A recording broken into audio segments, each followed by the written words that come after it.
상호 씨는 3년 동안 불법 추심에 시달렸습니다. 전세 자금으로 빌린 1,000만 원 때문이었습니다. 부모님, 회사, 저희 회사, 와이프 회사, 어린이집 계속 욕하고 전화하고 대포폰으로 배달을 20개씩 시키고. 경찰에 신고했습니다. 하지만 소용없었습니다. 경찰은 대포폰과 대포통장이라 잡을 수 없다고 했습니다. 도와달라. 잡아야 된다. 근데 진짜 어렵대요. 그러니까 자기 경찰서에 이렇게 신고하러 오는 사람이 한두 명이 아니래요. 상호 씨는 사채업자들을 잡기 위해 직접 소굴로 들어갔습니다. 잡고 싶은데 방법이 없잖아요. 그래서 저희는 한 6개월 동안 매달렸어요. 일을 좀 시켜달라. 갚을 수 있는 능력이 없다. 잡으려고. 경기도 구리의 한 오피스텔. 방은 2개 있었어요. 그때 직원 2명에 부장님 1명, 그다음에 텔레그램으로 연락하시는 여자분 따로 있고. 사채업자들은 상호 씨를 가두고 수첩 한 권을 줬습니다. 따라 읽기만 하면 되는 협박용 말을 잔뜩 적어놨습니다. 그거를 보고 달달이 외워라. 소름이 돋았던 게 맨 처음에 저한테 제가 빌려려고 했을 때 그 말이랑 다 똑같았어요. 좀. 죽을 때까지 괴롭히라고 했습니다. 자살하신 분도 있대요. 그래서 얘네가 장례식장에도 전화해. 진짜 죽었는지. 그랬대요. 진짜 한때. 그 정도 애들이었어요. 끝까지 돈을 못 받아내면 사고자로 처리한다고 했습니다. 그런데 사고자는 한 명도 없었습니다. 그 정도로 추심은 지독했습니다. 단 한 명도 못 받은 사람이 없었어요. 사고자가 0명이었어요. 0명.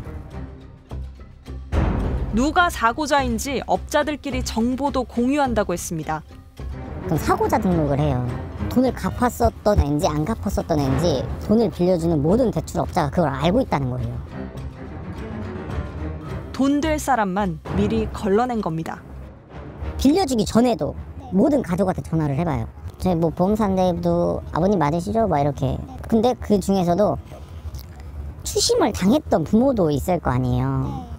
그러면은 이렇게 얘기하면은 그 부모들이 어느 정도 눈치를 채시는 분들이 있어요. 그러면은 얘한테 다시 전화를, 야, 너 빌렸었지? 너 추심 당했던 애지? 이렇게 하면 걔는 안 빌려주고. 대포 통장에 들어온 돈은 현금 인출기 CD기에서 뽑습니다. CD기가 많은 곳을 돌아다닌다고 합니다. 이런 데를 CD기 밭이라고 부릅니다. 몇십만 원씩 계속 하루 종일 돈만 뽑는 애들이 있어요.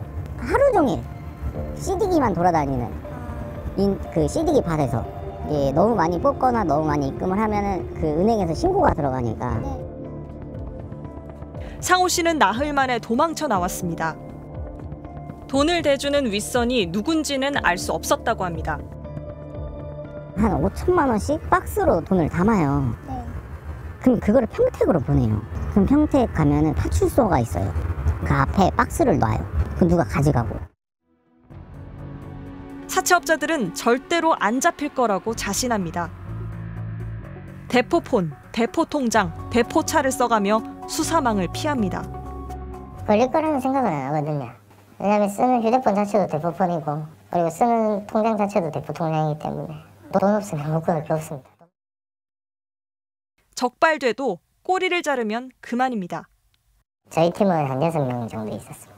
점조직적으로 기하급수적으로 많이 있습니다. 전국에. 그러면 그 팀들 다 모르겠네요. 네, 저희는 모릅니다. 위치도 모르고. 네, 저희끼리 서로 연락을 못하게 이제 아예 이제 윗선에서 점조직식으로 만들어 놨거든요. 잘 잡히지도 않지만 잡혀도 금방 풀려납니다. 지난해 대부업법 위반으로 적발된 사람이 1,000명이 넘는데 구속된 건 딱 20명. 구속률이 2%도 안 됩니다. 채권추심법 위반 구속률은 0.3%입니다. 처벌도 약합니다. 대부업법 위반으로 징역형을 받는 건 10명 가운데 1명 정도입니다. 반면 일본은 대부업법과 비슷한 출자법 위반 징역형 비율이 우리보다 3배 더 높습니다. 처벌은 가벼운데 범죄 수익은 엄청납니다. 전직 사채업자는 대리 시절 매달 3천만 원을 벌었다고 했습니다. 부장님 된 사람 서울에 이제 압구정동, 강남 이런 쪽에서 일을 하시는데 타고 다니는 차량 같은 가격은 저희가 보통 알기로는 3억에서 6억 사이 정도 되는 차량을 타고 다니시고 서울의 한 고급 아파트. 월세가 1,800만 원입니다. 지난 3월 검거된 불법 사채업 총책 일명 강 실장의 집입니다. 5만 원짜리 돈다발이 쏟아져 나왔습니다. 장난감 돈처럼 장롱이 툭 던져져 있고 어디 뭐 돈다발이 던져져 있고.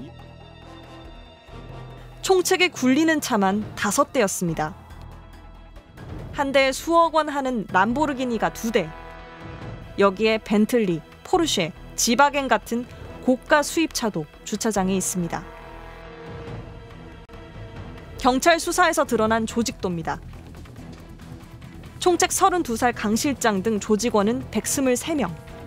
대부분 20대였습니다.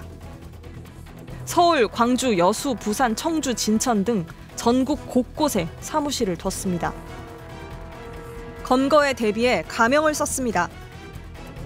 자기들끼리 기대리, 힘대리, 팔대리라고 불렀습니다.